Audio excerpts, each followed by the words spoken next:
Good evening. Welcome to the forecast discussion for May 21st, 2014. We had to do some software updates. We're running a little bit late. It's currently 7:18 p.m. and we have temperatures ranging from the mid to upper 60s over the northern interior. We even have a few lower 60s here mixed in over northeastern Pennsylvania. We have temperatures in the upper 60s to lower 70s in the Philadelphia and New York City metropolitan areas. And we have temperatures in the mid 60s right along the coast. We have quite a variety of temperatures throughout the region. As you head west, you have temperatures in the lower to mid 60s, and then they bounce right back up into the lower 70s. I smell a frontal boundary. Well, it looks like we definitely have a variety of air masses over the region, so let's break them down and explain what is going on. First and foremost, we have our radar.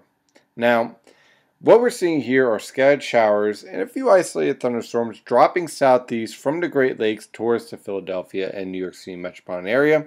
Not a washout this evening, but clearly we do have some showers throughout the region, and they will be capable of producing some heavy downpours. These showers and thunderstorms will continue to develop throughout the area as disturbances drop south and east from the Great Lakes this evening, and that will continue on through tomorrow morning. Now, the key point here is that these thunderstorms are going to set up boundaries, and these boundaries are going to set up the potential for severe weather for tomorrow afternoon that could be rather impressive. We're talking about very heavy downpours, wind gusts over 50 miles per hour, small hail, frequent lightning, not very good to drive in. And of course, with the heavy downpours, there will be a potential for some localized flash and urban flooding. Temperatures by the time we get to tomorrow morning will range from the upper 50s to lower 60s, and there could be some fog, especially right along the coast, reducing visibility below a mile.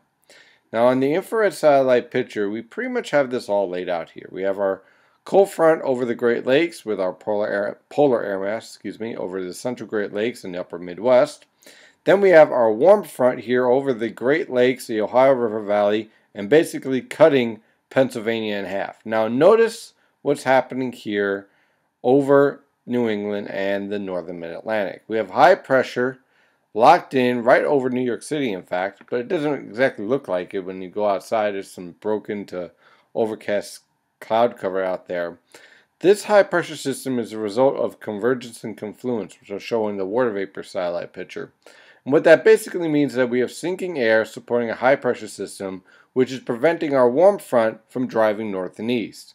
So, as we've been dealing with throughout this spring, we're going to see in our backdoor cold front linger over the Philadelphia and New York City metropolitan area over the next 24 to 36 hours before finally lifting northeast and providing much warmer conditions by the time we get to Sunday. We're talking about temperatures returning to the upper 70s to lower 80s for highs by the time we get to Sunday afternoon. But before that, we're going to have to dodge some showers and thunderstorms and some temperatures basically held down in the upper 60s to lower 70s. On the water vapor satellite picture, well, you pretty much get the detail here. We get the story, another upper level low over the northern Atlantic.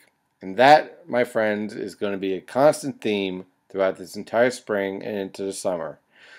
So basically we have this upper level low blocking up the pattern, and then disturbance after disturbance after disturbance trying to cut under it and move through the Philadelphia and New York City metropolitan areas. And so as a result, these disturbances, I missed one right up here, will continue to move through the region, keeping the threat for scattered showers and thunderstorms in play. The best potential for showers and thunderstorms will be tomorrow, with our boundary very strongly defined, and thus the lifting will be much stronger. So for tomorrow afternoon, for example, temperatures will rebound into the mid to upper 70s over the Philadelphia metropolitan area, lower to mid 70s over the New York City metropolitan area, and upper 60s over Long Island. And that thermal gradient is going to set up an environment where strong to severe thunderstorms will develop over eastern Pennsylvania and western New Jersey, and strong thunderstorms will be a threat for eastern New Jersey and the immediate New York City metropolitan area. The further east you get, the more of an stable air mass is in place, and thus only showers are expected. So let's take a look at the latest model guidance from the Penn State EWOL website using the GFS model guidance here. Now, again, The key story here, backdoor cold front stalled out, disturbances right along it. As a result, scattered showers and thunderstorms, becoming more widely scattered and isolated as you move in towards Saturday and Sunday, as our boundary kind of washes out and the disturbances lift further to the north. So for tonight, again, temperatures falling into the upper 50s to lower 60s. A few areas of fog will be potentially there to develop in the morning, and also the threat for scattered showers and thunderstorms. For tomorrow afternoon, another threat for scattered showers and thunderstorms. A few of them could be severe, especially over eastern Pennsylvania and western New Jersey. Temperatures rebounding into the mid to upper 70s over the Philadelphia metropolitan area, lower to mid 70s over the New York City metropolitan area, and mid to upper 60s over Long Island. Moving forward into the weekend, as we head towards Friday, we're getting ready for the holiday weekend. You might be leaving work a little early. Another disturbance will be moving through, more isolated to widely scattered showers and a few isolated thunderstorms. Not a washout, a bit of a nuisance in the afternoon, lasting maybe 30-45 minutes. Otherwise, you're looking at temperatures in the mid to upper 50s for lows and lower to mid 70s for highs for almost the entire region, with the exception of the immediate coast where temperatures will be in the upper 60s to lower 70s. Overall, not bad on Friday. Again, you dodge a shower or thunderstorm, and then the rest of the day is perfectly fine. The best threat for a thunderstorm will be between 2 and 6 p.m. For Saturday, again, same threat here. An isolated shower is possible. Isolated thunderstorm is possible too, but the instability is not that impressive. And you see this environment here where the winds are coming together. This leads to convergence and confluence. So I think that the threat is extremely isolated on Saturday. Look for temperatures in the mid-50s for lows and upper 60s to lower 70s for highs. Now our warm front finally washes out, and as a result, well, that warm, humid air starts to invade the Philadelphia and New York City metropolitan area, and that means we warm up significantly. Now notice, our high-pressure system has now reshifted and redeveloped off of the Carolina coast. We get a nice southwesterly flow at almost all levels of the atmosphere, with the exception of 500 millibars where winds are from the northwest.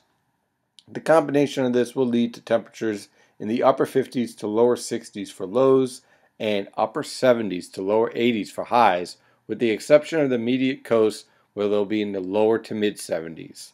Same scenario on Monday. Excellent weather conditions can be expected with scattered cloud cover and isolated showers possible, but really for most locations will remain dry. Lower to mid 60s for lows and upper 70s to lower 80s for highs can be expected. And then for Tuesday and Wednesday, we have a stronger cold front that will attempt to move through with scattered showers and thunderstorms. These thunderstorms could be rather strong, and the rainfall could be rather impressive, with up to an inch of rainfall possible once again. Looking at temperatures falling back to near normal levels, lower to mid 70s over portions of the New York City metropolitan area, upper 70s to lower 80s for highs on Tuesday. Then on Wednesday, the entire region is stuck in the lower to mid 70s for highs and periods of showers throughout the region.